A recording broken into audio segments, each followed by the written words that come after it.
3 그리고 4주의 일진사주 명리학 제806강 시작하겠습니다. 오늘은 양력으로 2021년 1월 20일이고요. 음력으로는 2020년 12월 8일입니다. 오늘 명식은 경자년 기축월 무진일이 되겠고요. 오늘의 일진은 무진이 되겠습니다. 자, 오늘 살펴볼 사주 명식은 일간은 무토가 되겠고요. 무토 일간이 태어난 월령은 축월이 되겠습니다. 축월의 무토는 어떻게 사주에 배합을 하는지 살펴보도록 하겠습니다. 사주를 배합한다라고 하는 거, 이걸 뭐 우리가 임의적으로 축월의 무토 여기다 시간에다 병화 집어넣고 일지에다 임목 집어넣고 이렇게 배합하는 건 아니고요.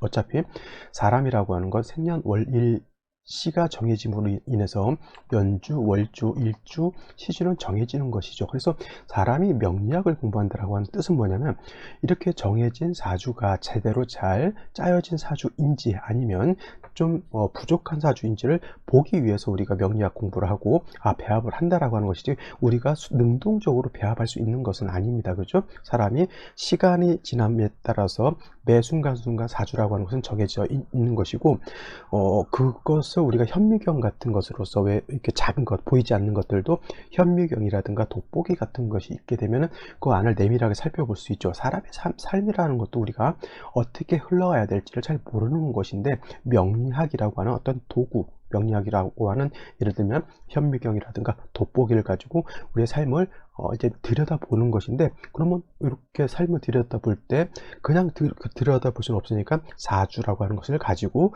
그 삶의 그 한 개체의 삶을 살펴볼 수 있는 것이고, 그러기 위해서는 사주의 배합이 어떤 배합이 좋은지 나쁜지를 우리가 감안해 볼 수 있어야지만 사주를 볼 수 있다라고 하는 겁니다. 그래서 중요한 건 그래서 일간이 어느 월령에 태어났느냐를 먼저 보고 나머지 6글자가 어떻게 짜여져 있느냐가 매우 중요한 포인트가 된다라고 볼 수가 있습니다. 그래서 제일 중요한 건 매일 똑같이 반복한다 하더라도 지나치지 않는 것이 바로 일간의 특성하고 월령의 특성이라고 하는 거예요. 자, 무토라고 하는 것은 음양으로 구분하게 되면 양이 되는 것이고요. 그 다음에 무라고 하는 글자 천간에서 5번째 근처에 해당이 되면서 토라고 하는 그런 기운을 가지고 있습니다. 그래서 무토라고 하는 것은 양의 기질을 가지고 있는 양토가 되겠고요. 내일 공부하게 되는 기토라고 하는 것은 음의 기질을 가지고 있는 토라고 이렇게 보시면 되겠습니다. 토라고 하는 건 여러분 땅, 흙 이렇게 설명드릴 수 있겠고요. 근데 이런 땅이라든가 흙이라고 하는 것이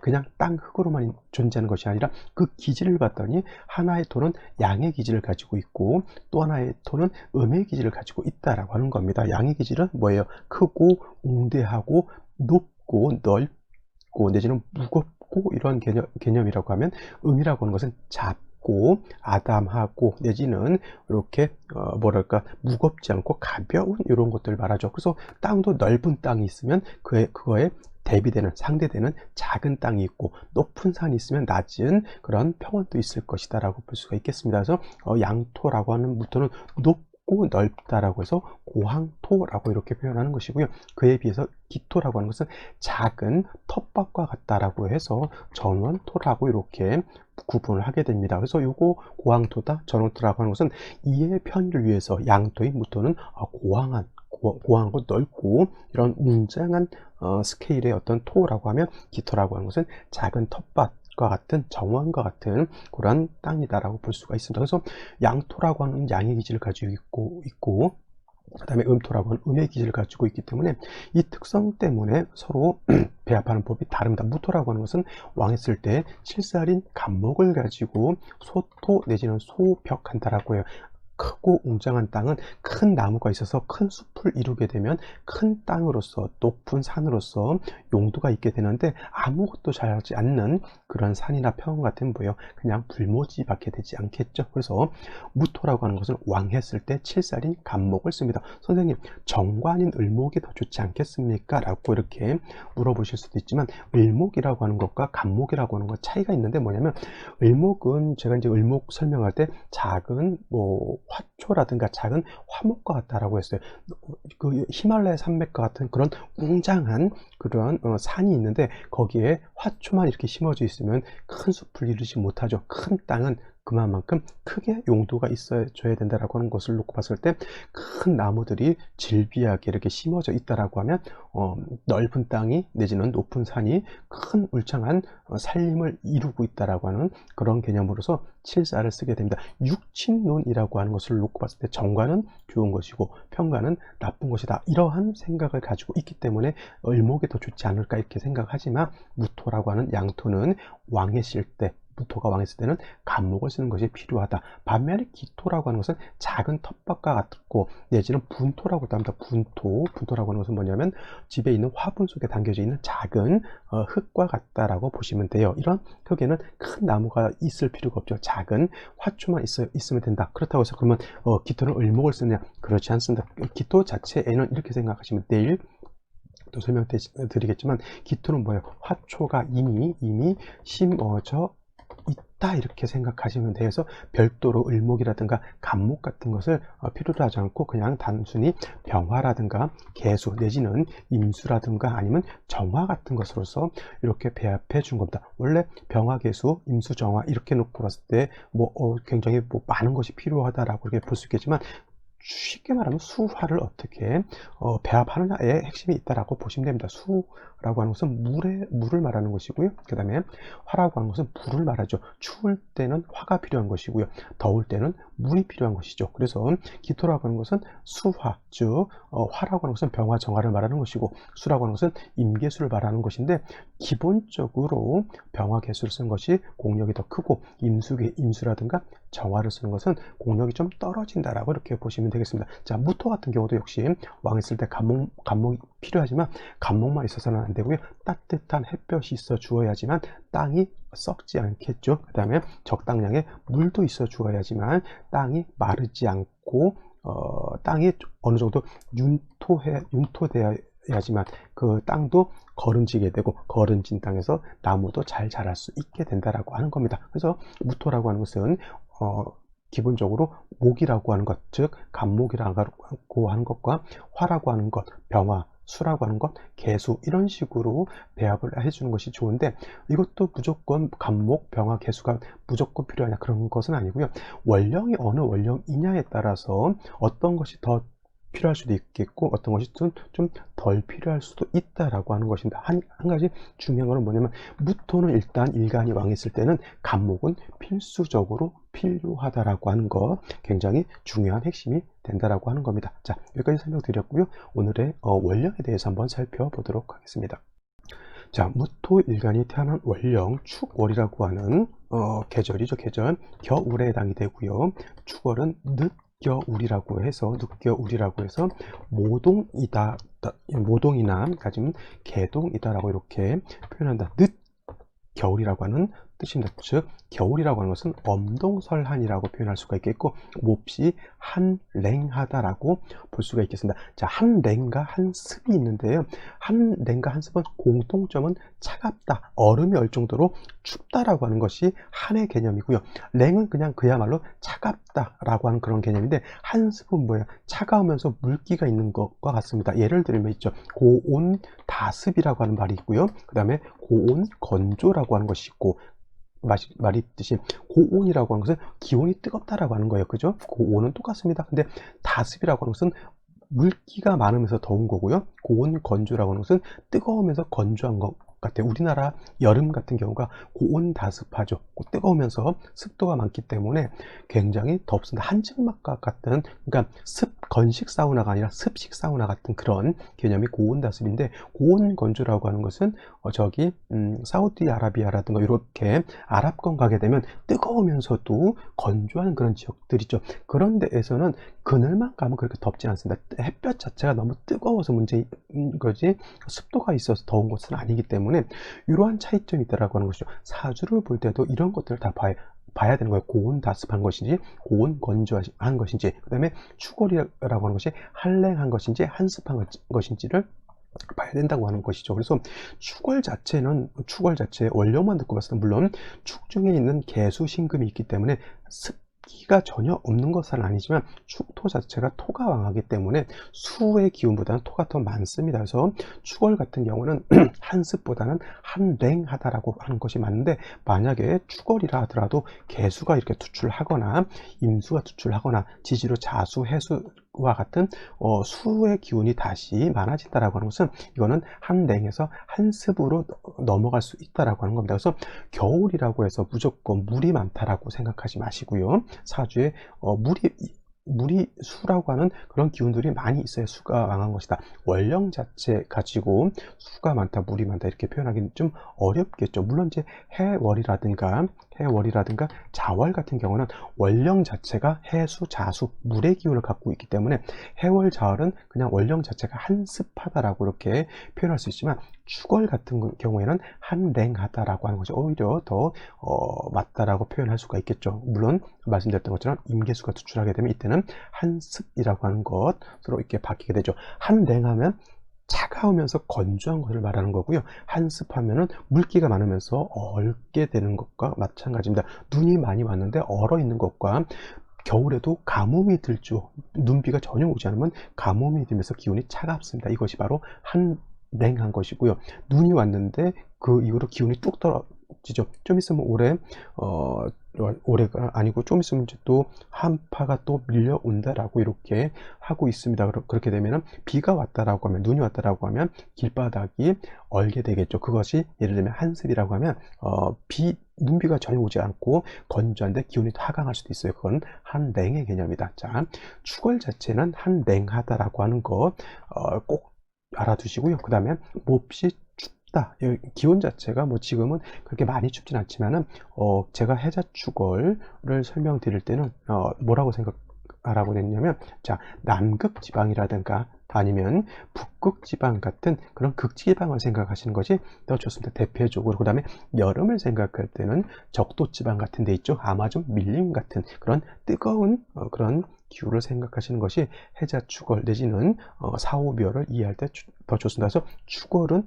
남극지방 같이 기온이 한 4, 50도 같이 뚝뚝 떨어진다라고 생각하시면 되겠고요. 말씀드렸던 것처럼 예를 들어서 축월의 개수 같은 것, 임수 같은 것이 다시 투출한다라고 하면 기온이 더 밑으로 떨어진다. 예를 들면 개수가 없었을 때는 기온이 30도 정도, 영하 30도 정도 됐다라고 봤을 때, 만약에 다시 임계수가 투출하게 되면 영하 30도에서 영하 50도, 60도로 밑으로 툭 떨어진다라고 생각을 하셔야지만 사주를 보는 데 있어서 이해하기가 좀 편하겠죠. 그래서 무토라고 하는 것이 축월에 태어났다라고 하면 일단 동절에 태어난 것이 되는 거고요. 동절에 태어난 땅, 동절에 태어난 토는 뭐예요? 동토, 얼어있는 저 시베리아 벌판과 같은 얼어있는 그러한 땅이 되겠죠. 영구 동토층이라고 하는 게 있죠. 그때는 항상 그 지역은 항상 춥기 때문에 얼어있는 땅이 녹지 않고 계속 시간에 관계없이 이제 얼어있다라고 하는데, 이것도 이제 조금 이제 지구 자체가 이제 온난화되고 하면 영구 동토층이 이제 녹는다라고 하고, 그것이 녹음으로 인해서 옛날에 살았던, 고대에 살았던 뭐 매머드라든가 그때 살았던 동물이라든가 식물들이 이렇게 다 이제 해동되면서 이렇게 바깥으로 나온다라고 하잖아요. 그 영구 동토층에 있는 그 얼음은 급속 냉동된 그런 것들도 있기 때문에 동식물들이 그대로 이렇게 사람이 먹을 수 있을 정도로 이렇게 보존이 잘 돼 있는 그런 것들도 있다고 합니다. 좀 신기하긴 하죠. 그래서 일단 중요한 것은 축월에 태어난 무토는 동절에 태어난 동토와 같다라고 말씀을 드릴 수가 있겠죠. 또 축월이라고 하는 것은 토왕절입니다. 그죠? 물론 해자축이 북방으로서 수가 왕한 계절이긴 하지만 해월이라든가 자월 같은 때에는 그야말로 수가 왕하다라고 볼 수 있지만 축월 같은 경우는 토가 왕합니다. 그래서 무토라고 하는 것이 축월에 이렇게 태어나게 되면 무토는 어떻게 돼요? 신왕한 그런 사주가 되면서 동토 얼어져 있는 것이죠. 일간이 왕하다고 해서 무조건 좋은 것이 아니고요. 무토라고 하는 것은 무토에 맞게 배합이 잘 돼야 된다. 아까 내가 말씀드렸죠. 축월의 무토는 어떻게 배합하는 것이 좋은지 살펴본다라고 말씀을 드렸잖아요. 그죠? 축월의 무토는 그래서 일간이 왕한 것은 나쁘지 않습니다. 그래서 왕한 무토는 간목으로서 소토해야 된다라고 했는데, 중요한 건 원령 자체가 얼어져 있기 때문에, 동절에 얼어 있는 땅이기 때문에 반드시 얼어 있는 땅을 녹여야지만 따뜻한 따뜻하게 해야지만 그 땅에다가 넓은 산, 넓은 들판, 높은 산에다 나무를 심는다거나 할 수가 있겠죠. 그래서 축월의 무토, 해자 축월의 무토는 반드시 화를 봐서 해동해야지만 땅으로서의 용도가 있겠죠. 지금 논이라든가 밭 같은 데 나가보면 이 추운 날 거기다 곡식을 심거나 씨앗을 심는 사람들은 없습니다. 거기서 그러한 땅에다가 곡물이라든가 뭘 심기 위해서는 반드시 하우스 재배를 해야 되는 거잖아요. 비닐하우스라든가 그런 보온 장치를 해야지만 하죠. 그 보온 장치가 뭐예요? 바로 화라고 하는 것이지, 축월에 무토가 땅이 넓다고 해서 나는 땅 부자야 그러면서 아무 그런 온기도 없는 땅에다가 밭 깔고 있으면 사람들이 또라이라고 합니다. 그죠? 그래서 축월의 무토는 땅이 높은 산, 넓은 들판일 수는 있겠지만 반드시 해동되어야지만 그 땅을 녹여서 따뜻한 온기를 가해 주어야지만 거기에 뭐랄까 씨앗이라든가 뭐라도 재배할 수 있습니다. 그래서 축월의 무토는 반드시 뭐가 필요하다? 화가 필요하다. 선생님, 정화는 안 되겠습니까? 아까도 말씀드렸지만 똑같은 화라 하더라도 병화를 쓰느냐 내지는 정화를 쓰느냐, 물론 병화가 없을 때는 정화를 쓸 수도 있겠지만은 정화의 공력보다는 병화를 쓰는 것이 훨씬 더 따뜻하게 해주는 조후의 측면에서는 더 좋다라고 말씀을 드릴 수가 있겠죠. 단 축월이라고 하는 계절은 추우면서 토가 왕한 계절이기 때문에 병화만 천간에 있어서는 절대 안 되겠고요. 병화가 천간에 만약에 있다라고 하면 반드시 지지로 인이라든가 아니면 사화라든가 오화 등에 반드시 뿌리를 두어야지만 이 병화가 힘을 얻을 수가 있다라고 보실 수가 있습니다. 이렇게 되면은 병화가 오에 뿌리를 둬서 태양이 쨍쨍쨍쨍 내려지는 그러한 화를 얻었다라고 볼 수가 있겠죠. 그러면 축월의 한기를 따뜻하게 조우할 수 있겠고요. 얼어있는 무토를 갖다가 해동하게 되면 아까 말씀드렸죠. 영구동통층이 온기를 갖게 되면 영구동통층이 아니라 이제부터는 거기에 풀도 자라나게 되고 나무도 자라날 수 있는 온기가 있는 땅이 될 수 있다라고 하는 겁니다. 그래서 반드시 화가 있어 줘야 되는데, 물론 이렇게 오화가 있어도 좋겠지만은 이렇게 간목 같은 것이 있어서 화를 생조해 주는 것도 나쁘지 않을 겁니다. 그래서 화가 있게 되면 화가 있는 연후에 간목이 있다라고 하면 간목이 물론 화도 생조해 주겠지만은 간목이 토도 뭐 할 수 있다? 소토한다라고 이렇게 말씀드릴 수가 있겠죠. 소토한다 내지는 소벽한다라고 하니까 너무 어렵게 생각하시는 분들이 있는데 그렇게 생각하지 마시고요. 큰 산이 있는데 거기에 아주 우량종의 나무가 심어져 있다라고 생각하시면 되는 거예요. 그러면 이와 같은 그림을 놓고 본다라고 하면 어떤 물상이 연상하냐면 굉장히 좋은 산이 있어요. 선산 같은 굉장히 아름다운 자청룡, 우백호 이렇게 뭐 산의 기세가 아주 좋은 그런 땅인데 겨울이에요. 겨울. 그래서 얼어져 있는 산인데 햇볕이 잘 쬐고 있고 나무가 잘 심어져 있어서 이 산은 뭐예요? 나무가 아직은 뭐 상록수라고 하죠. 푸른 나무가 이렇게 잘 조림이 되어 있는 그런 산과 같다라고 보시면 되겠습니다. 선생님, 물은 필요 없습니까? 뭐 수 한 점 정도 있는 건 나쁘지 않고요. 또 축중에 있는 개수만 있다라고 해도 축토가 이건 습토, 물기를 머금고 있는 그러한 땅이기 때문에 한겨울에 물이 많아지게 되면 그것도 오히려 좋지 않기 때문에 뭐 물이 필요하다라고 하면 지지로 자수 한 점 정도 내지는 축중에 있는 개수만을 가지고도 충분하다라고 보시면 되겠습니다. 축월에 물이 많아지게 되면 얼게 되겠죠. 그래서 해자 축월에는 물이 많을 필요는 없고요. 오히려 화는 많아야 된다라고 하는 것 꼭 명심해 두시기 바랍니다. 자, 여기까지 설명드렸고 오늘의 명식과 그 다음에 생시 알아보도록 하겠습니다. 자, 다시 오늘의 명식을 살펴보도록 하겠습니다. 오늘의 명식 일간은 무토라고 하는 것이고요. 그 무토가 태어난 월령 축월이 되겠습니다. 사주의 격국으로 놓고 보게 되면 이걸 갖다 이제 무토가 양토인 무토가 음토인 축토를 받기 때문에 겁재격이다라고 보시는 분들도 있는데 있거는 그냥 걸록격 내지는 원래 무토가 축월에 진수충월에 태어나게 되면 걸록격으로 봐도 되고요. 아니면 선생님 그런 게 어디 있습니까? 그래서 제가 만들어낸 말이 그냥 걸록격에 준해서 본다라고 해서 이렇게 준걸록격이라고, 또 이건 제가 만들어낸 말이 공식적인 격의 명칭은 아닙니다. 그래서 일단 중요한 건 진술충미월에 무토가 태어나게 되면 신왕하다라고 하는 것에 방점을 찍는 것이 중요합니다. 겁적격이네, 걸록격이네, 물론 이런 것들도 중요하지만 중요한 건 뭐예요? 축월은 무토가 원령을 얻었기 때문에 매우 신왕하다라고 하는 것이고요.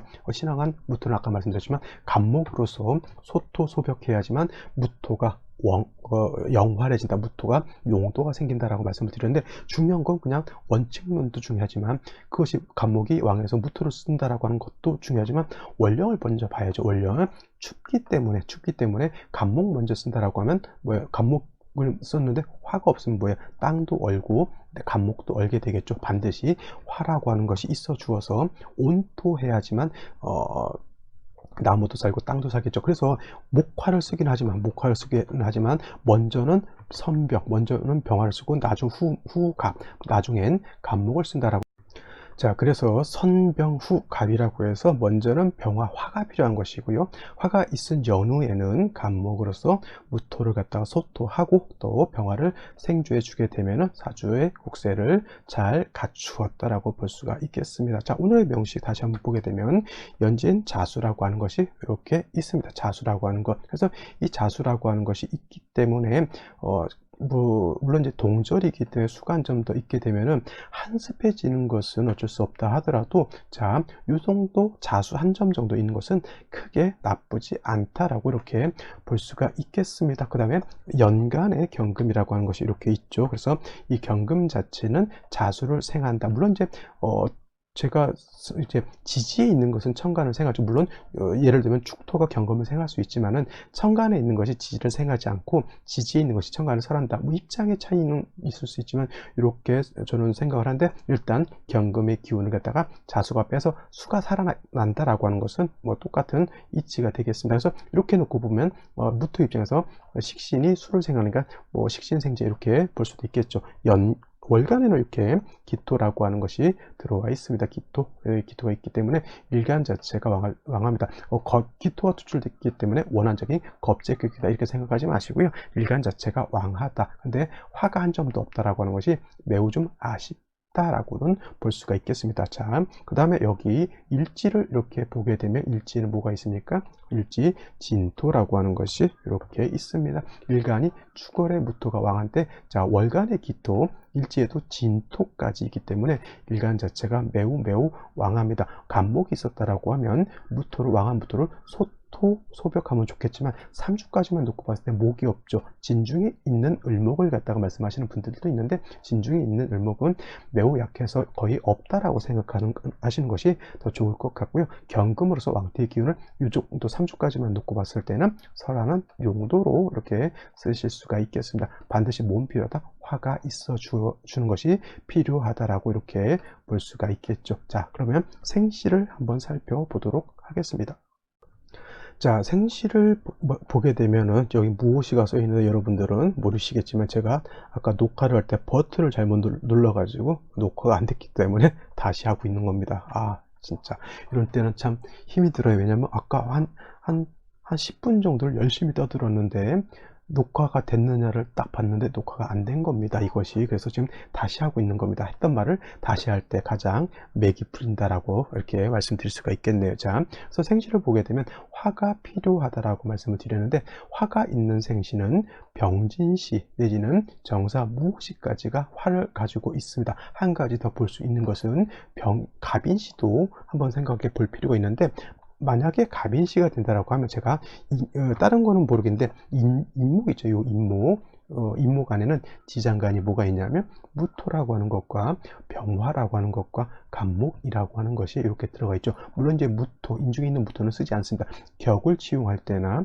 용신을 치용할 때 무토는 쓰지 않지만 인중에 있는 병화, 인중에 있는 간목은 쓸 수가 있겠죠. 자, 이거 무토 처음에 있다고 해서 이걸 갖다가 초기 내지는 역이라고도 하고요. 그 다음에 가운데 있는 병화는 뭐냐면 이걸 중기, 가운데 끼어 있다고 해서 중기라고 하고, 간목은 인의 본기라고 하고, 내지는 정기, 바른 기운이라고 해서 정기라고도 이렇게 표현하죠. 그래서 가장 강한 것은 간목이 인중에 있는 간목이 가장 왕하죠. 왜냐하면 원령 자체가 목이기 때문에. 근데 병화도 장생된 병화이기 때문에 약하지 않습니다. 그래서 갑인시 이렇게 되게 되면은 축월의 왕한 무토, 토가 굉장히 왕하죠. 간목으로서 이렇게 토를 억제 내지는 소토소벽할 수 있겠고요. 말씀드렸던 인중에 있는 병화가 있기 때문에 인중병으로서 충분하진 않다 하더라도 조우할 수 있습니다. 그래서 이런 경우에는 화운을 만나게 되면 굉장히 크게 발전할 수 있는 그런 국세가 되는 거죠.